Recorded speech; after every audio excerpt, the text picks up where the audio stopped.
All right. In this last piece, we're still dealing with the inverse. And we have a function f and its derivative are shown in the table. And g is the inverse of f. And we want to find g prime of 4 and g prime of negative 1. Okay, so we have a lot of information here. So sometimes it is better to write down what you have so that we can line it all up, just like we did before. So what we have, this is all about my f function.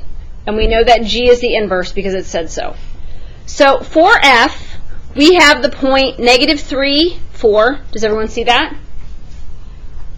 Okay. And we have for f the point 2, negative 1. For the coordinate negative 3, 4, we also have the derivative, which is also known as the what? Okay, what is my slope there? 1/4, I heard. Perfect.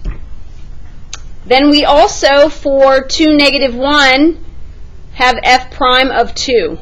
What is that? Negative 2/3. Okay, everybody good? Okay. Now, they are asking us for g prime of 4 and g prime of negative 1. So if we know that f and g are inverses of each other, basically this is two problems. In the first problem, if we know f and g are inverses of each other, what is the coordinate for g here? 4, negative 3. Okay? So now they're asking us for g prime of 4. G prime of 4 is going to be equal to what? Yeah, it's a reciprocal. It's 4. It's a reciprocal of this. Okay, so here's my first answer. Does this make sense? Yeah? Okay. So then here, if I have f, what is g? Negative 1, 2. They are asking us for g prime of negative 1. What is it? Negative 3/2. You're done. Okay, questions on the table? You good? Yeah? Okay. So when it is that easy, when it goes back to algebra, let it be that easy and be happy. That's what I always say, because there are times when we're going to get into the unit and you're going to be like, this is so hard. Okay, so when it's like this, just relish, be happy. Okay.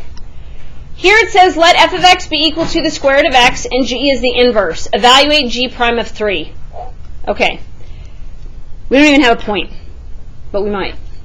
So we have f, which is some point, and we have g, which is some point. Do we know any coordinates, x or y, of f or g? We know x of g. That is correct. That means that this is 3.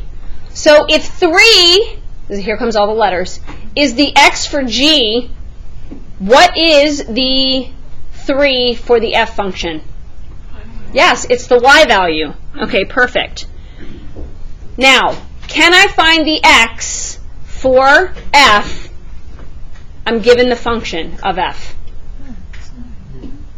Okay, this is the y. Where does this go? Jackson's like, oh my gosh. Okay, so here, isn't this the y value? Yes. So this is 3 is equal to the square root of x. And Jackson goes, x equals 9. Does everyone see where 9 came from? Yes? So that means that 9 is now my for g. Now, do you see if someone walked in here, they're like, where are all these letters coming from, and how do you guys know what you're talking about? That was Mr. Dabari. Every time he came in last year, he's like, are you supposed to know that? Like, how did you know that? Okay, is everybody good so far? Yes? Okay.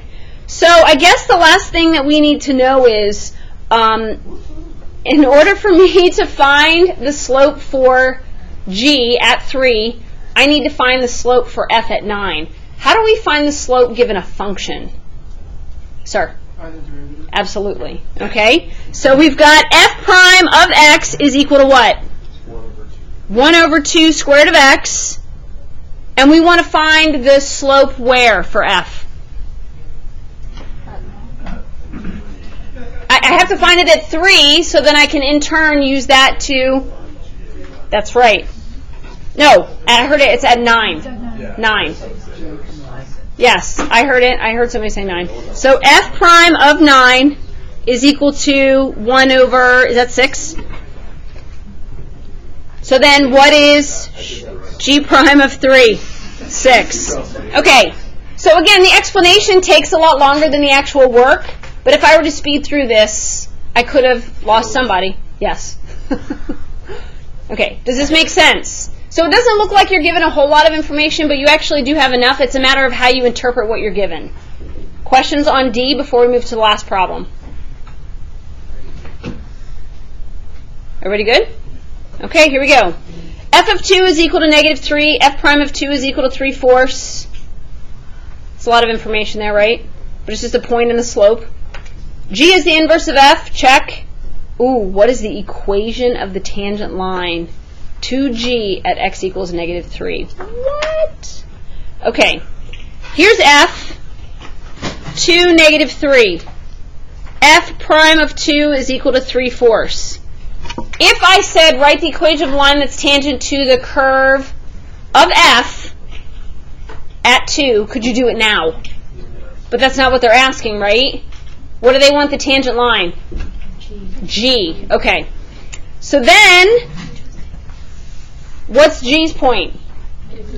Negative 3, 2. Okay. What is G prime of negative 3? 4/3. Now do I have everything I need to write the equation of the line that's tangent to G at x equals negative 3? Okay, what's the equation? Y minus 2 equals 4 over 3 times x plus 3. Perfect. Perfect. Perfect. Questions on how we got that?